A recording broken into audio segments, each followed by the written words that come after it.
Donc nous sommes maintenant dans le logiciel Nina et on va voir comment on fait dans le séquenceur. Donc déjà ici, si on vient ici sur le séquenceur, on va avoir l'écran ci-dessous, donc qui est divisé en plusieurs parties, comme je vous ai déjà dit au début. Et donc ici, on va avoir en fait 3 onglets qui nous permettent donc d'avoir l'ensemble, donc ici des instructions.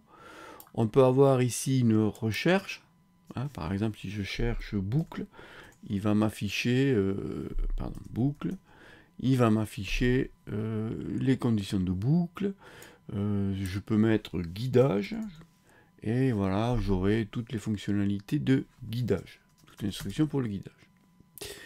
Donc ici, on a donc l'ensemble des instructions. Ici, on va avoir l'ensemble des modèles, puisqu'on va pouvoir créer des modèles. Donc ici, par exemple, j'avais créé un premier modèle que j'ai appelé plan de capture simple. Et ici, il y a également des modèles de base, en fait, fournis par Nina. Et enfin, ici, ça c'est très bien, c'est qu'ici, on peut avoir une série de cibles qu'on a choisies, par exemple, sur le Sky Atlas, et ou sur l'assistant de cadrage également, ou qu'on peut venir rajouter à notre liste de cibles. C'est-à-dire si on veut gérer plusieurs cibles dans une soirée, on va pouvoir établir ici notre cible, notre liste de cibles à cet endroit, et ensuite les insérer au fur et à mesure dans le plan du séquenceur. Donc au niveau des instructions, voilà, c'est ici qu'on trouve les fameux jeux d'instructions que l'on va utiliser le plus souvent. En bas de l'écran, ben, on va avoir ici plusieurs boutons, donc c'est-à-dire ça va nous permettre en fait d'enregistrer la séquence pour pouvoir, je dirais, la récupérer plus tard. On va pouvoir également enregistrer la séquence complète dans un fichier qu'on appelle JSON. Alors attendez, ici, c'est plutôt, oui, dans un nouveau fichier, c'est-à-dire on va enregistrer un nouveau fichier avec cette séquence, et enfin ici, on va pouvoir charger la séquence à partir d'un fichier JSON. Ici, ça va nous permettre de mettre certaines instructions donc à la corbeille ou l'ensemble du plan. Et enfin, ce bouton ici, ben, c'est celui qui va nous permettre de démarrer la séquence. Ensuite, pareil, donc ici encore, on peut supprimer donc toutes les instructions, et les déclencheurs et les conditions de boucle de toutes les parties.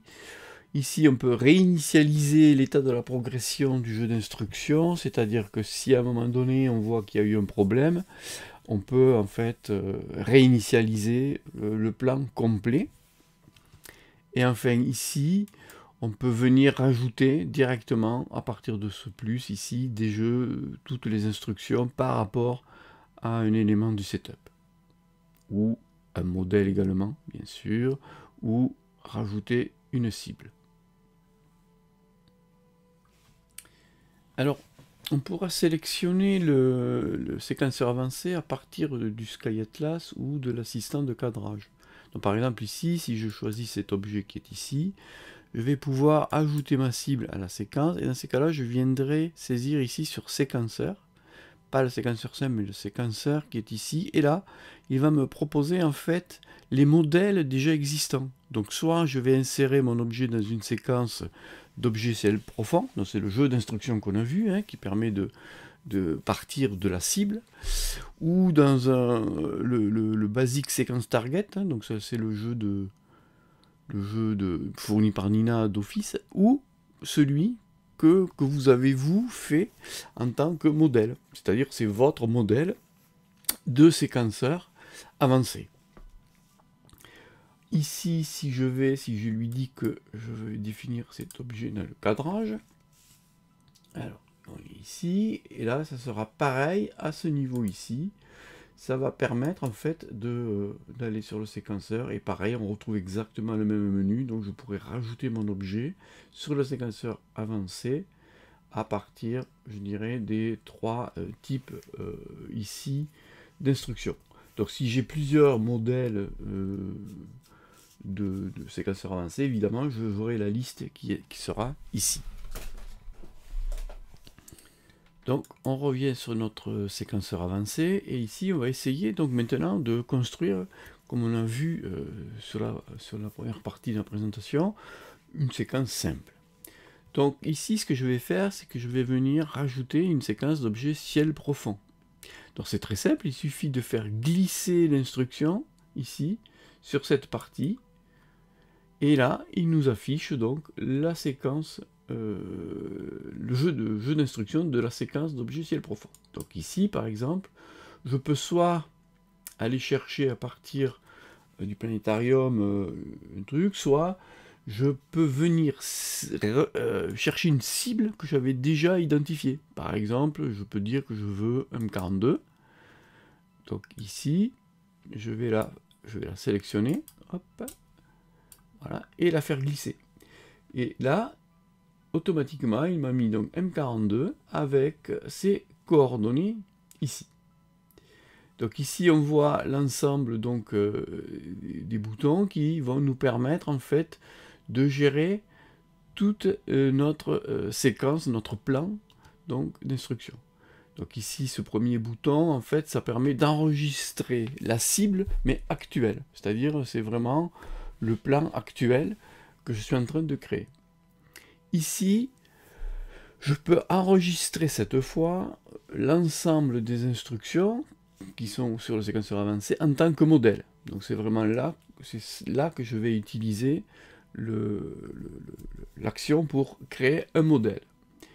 Ici, ça permet en fait de rendre les instructions, je dirais, de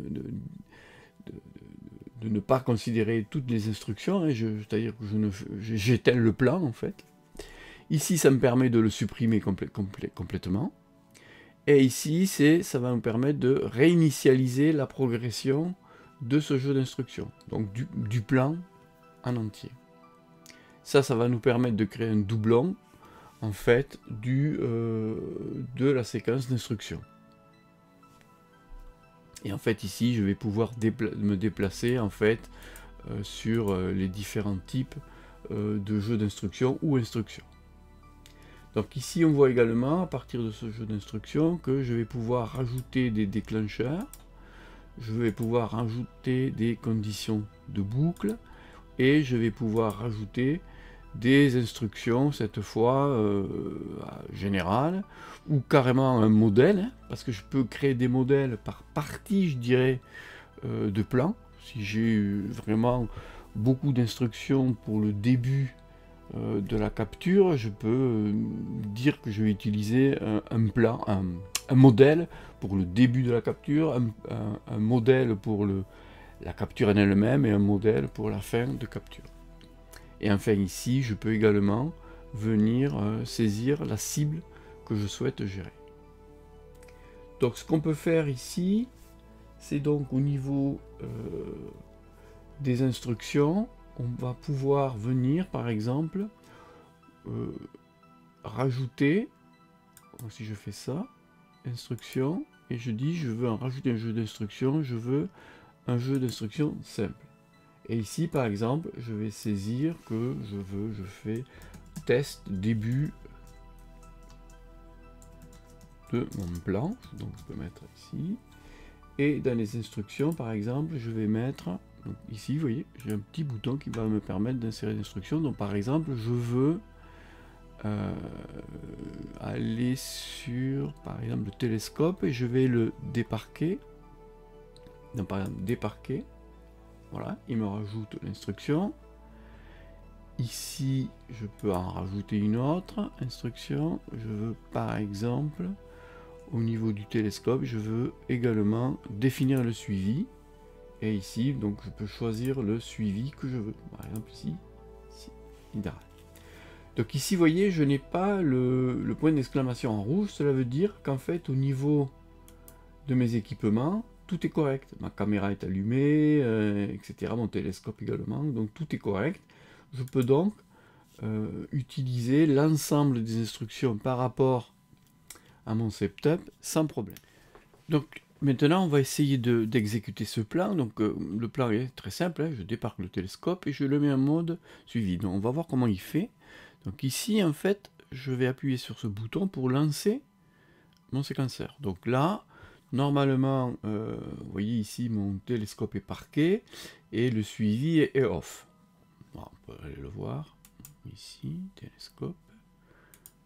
Donc en effet il est parqué. Il est parqué, pardon. Alors, je reviens sur mon séquenceur, cette fois je l'exécute.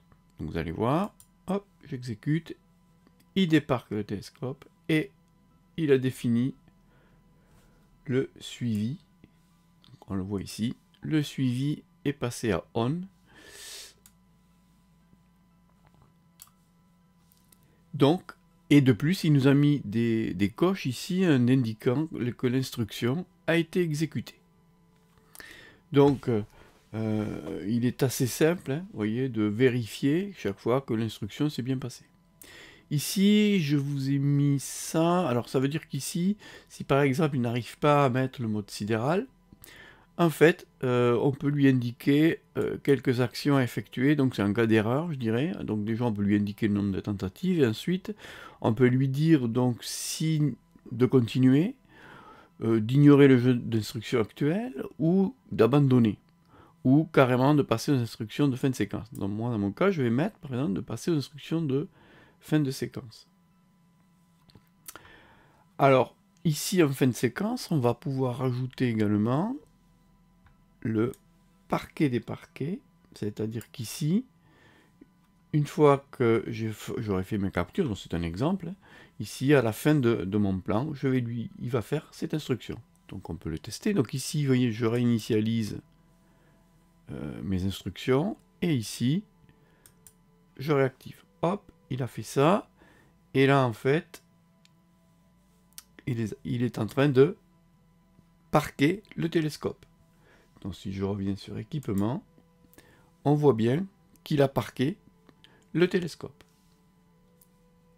Donc voilà, en fait, un exemple très simple qui permet de voir comment se déroule un plan au niveau du séquenceur avancé. Donc maintenant, on va essayer de construire un plan qui nous servira de modèle, comme je vous ai indiqué dans la première partie.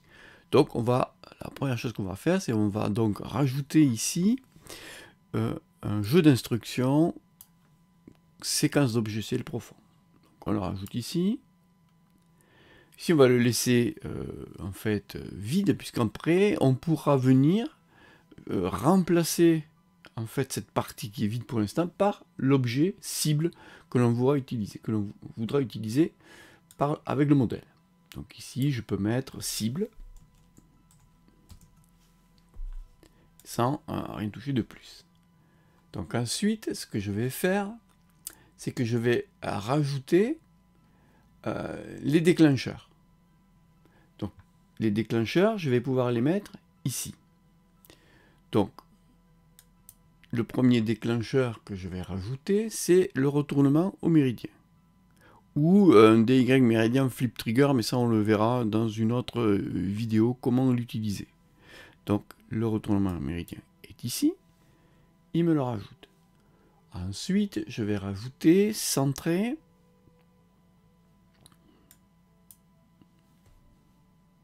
après la dérive. Je vais lui dire d'évaluer ça. On va mettre toutes les 3 expositions et si ça dévie de 2 arcs secondes. Voilà. Ensuite, je vais lui demander de faire une restauration de guidage si j'ai des problèmes lors de la session. Donc ici, j'ai donc saisi l'ensemble des déclencheurs qui vont être actifs tout au long de mon plan. Donc ensuite, on va rajouter maintenant un nouveau bloc à ce niveau d'un jeu d'instructions séquentiel. Donc je le fais, je l'amène ici. Voilà. Hop, et il me l'a positionné ici. Donc là, en fait, on va maintenant rajouter le jeu d'instructions qui prépare la capture, c'est-à-dire tout ce que je dois faire avant de démarrer une capture. Donc je vais venir ici mettre un titre. Donc ici, condition de début de capture. Et je vais venir ajouter des instructions. Donc la première chose qu'on doit faire, c'est attendre l'heure. Alors ici, je vous conseille d'utiliser ici par exemple le search qui est beaucoup plus facile. Donc attendre l'heure, hop, on le rajoute ici. Donc je vais lui dire d'attendre l'heure, c'est-à-dire le crépuscule nautique. Voilà. Ensuite, on va lui dire de déparquer le télescope. Ah oui, c'est parquer, donc le mot commence par parquer, donc c'est pour ça que je ne le trouvais pas. Donc on va le rajouter. Donc on va déparquer le télescope. Donc là je me suis trompé, c'est pas parquer, c'est déparquer le télescope. Voilà, déparquer. Parquer, déparquer, c'est plutôt à la fin de session qu'on mettra parquer, déparquer, puisque s'il est parqué, il va le déparquer et le contraire. Mais là, ce que je veux, c'est déparquer le télescope. Ensuite, je veux définir le suivi. Voilà. Je vais mettre, donc c'est déjà par défaut, mais sinon je peux choisir ici. Donc sidéral. Ensuite, je vais demander de refroidir la caméra. Alors, est-ce que ça marche? Voilà, refroidir la caméra.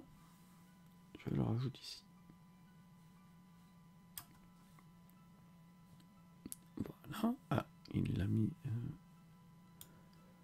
après. Et là, je vais lui dire de faire -10 pendant 10 minutes. Donc voilà, donc les conditions de début de capture sont maintenant saisies. Je vais donc passer maintenant à la préparation, mais cette fois de la cible. Donc ce que je fais, c'est que je rajoute ici encore un jeu d'instructions. Jeu d'instructions séquentiel. Voilà. Et ici, je vais lui dire que je prépare la cible. La cible. Et pour préparer la cible, je vais rajouter des instructions. Donc par exemple, la première chose que je dois faire pour ma cible, c'est déplacer le télescope et faire le plate solving.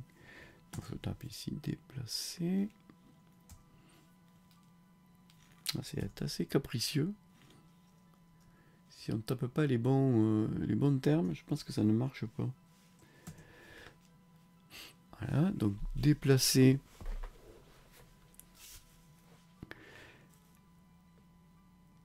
Ici, donc il vaut mieux utiliser celui-là, déplacer et centrer. Donc je le rajoute ici.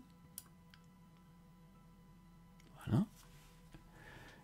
Une fois que mon télescope s'est déplacé sur la cible et a fait le plate solving, je vais pouvoir m'occuper du guidage. Donc là, je vais sur guidage. Alors, je vais taper guidage pour voir. Voilà, démarrer le guidage. Je rajoute ici démarrer le guidage. Et là, je mets que on doit faire la calibration. Ensuite, pour que tout soit correct, je vais maintenant rajouter la mise au point automatique. Donc je vais lancer la mise au point automatique. Alors évidemment, toutes ces opérations, comme celle-là qui est un peu particulière, il faut et bien évidemment la tester avant de l'insérer dans un plan.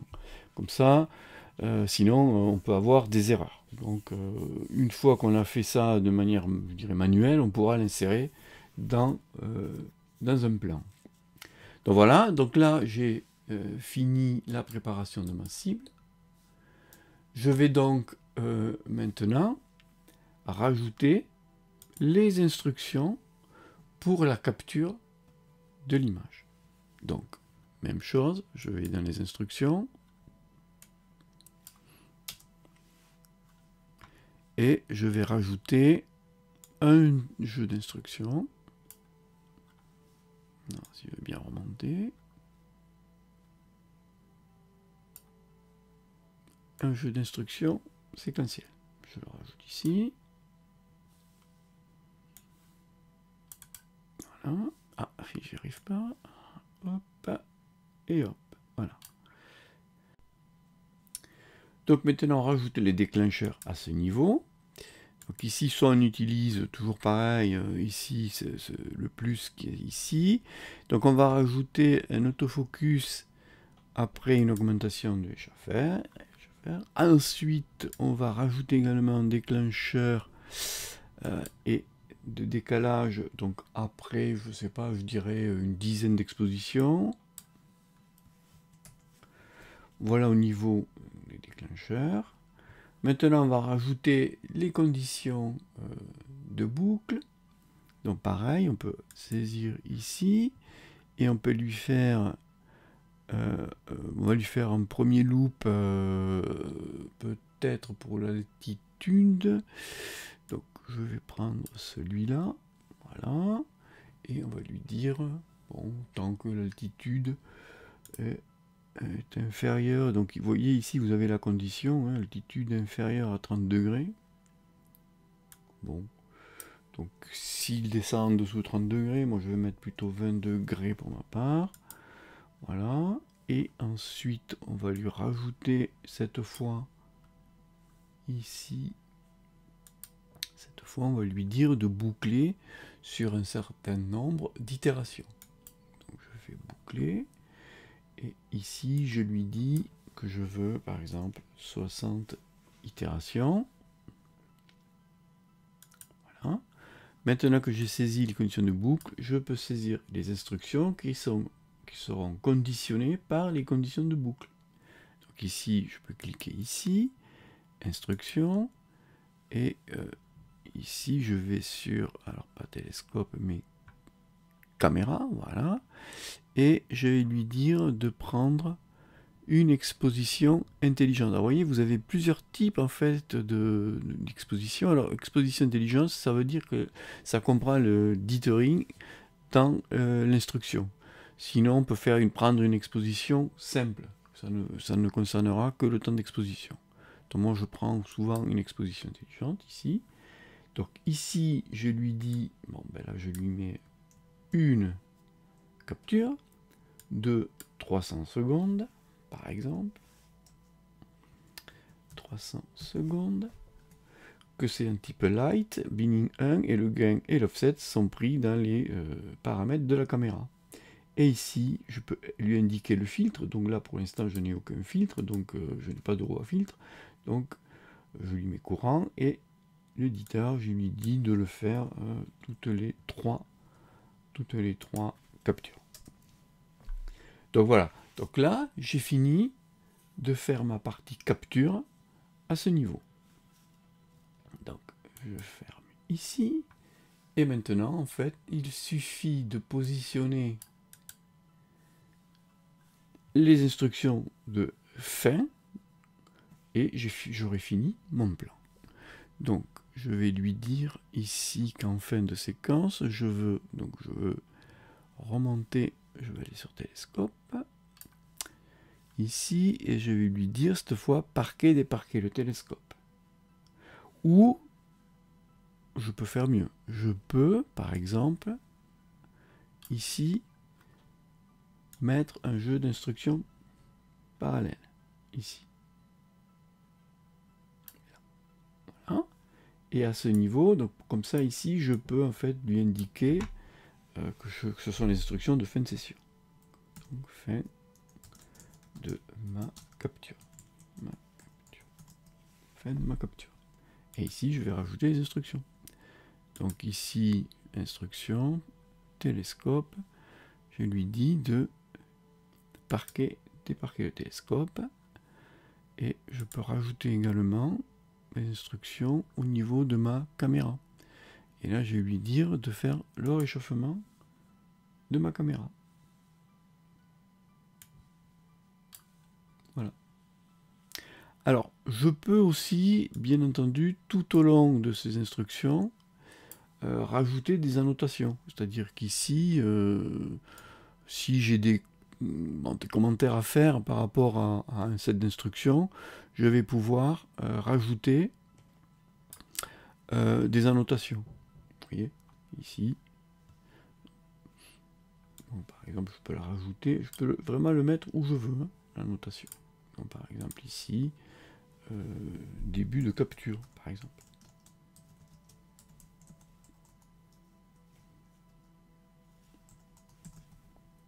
Voilà. Donc je vous conseille d'en mettre le plus possible pour s'y retrouver plus tard si on revient sur notre plan. Donc voilà. Donc ici, normalement, mon plan est terminé. Ok, donc là, hop, je peux tout refermer. Vous voyez, ici, voilà. Tout est refermé, donc ça veut dire que mon plan est complet. Et ici, je peux en effet, cette fois, enregistrer ce plan en tant que modèle. Donc, ici, je donne un nom donc, à mon modèle. Hein, donc je vais appeler ça test de modèle.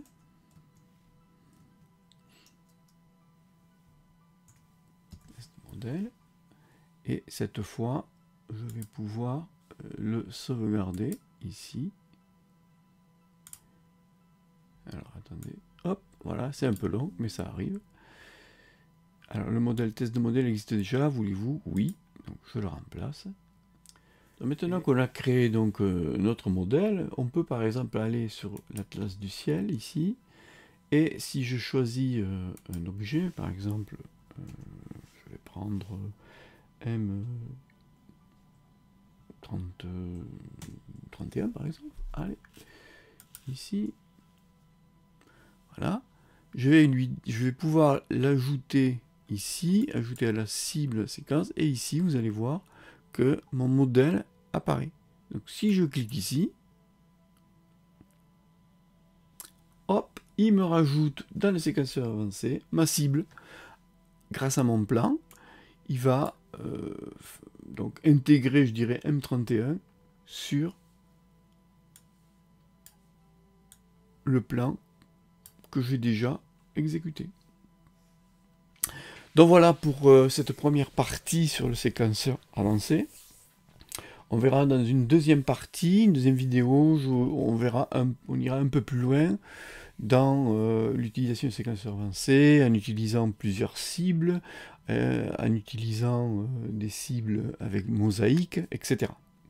Donc voilà pour cette présentation du séquenceur avancé. Je vous remercie d'avoir vu cette vidéo et je vous dis à bientôt.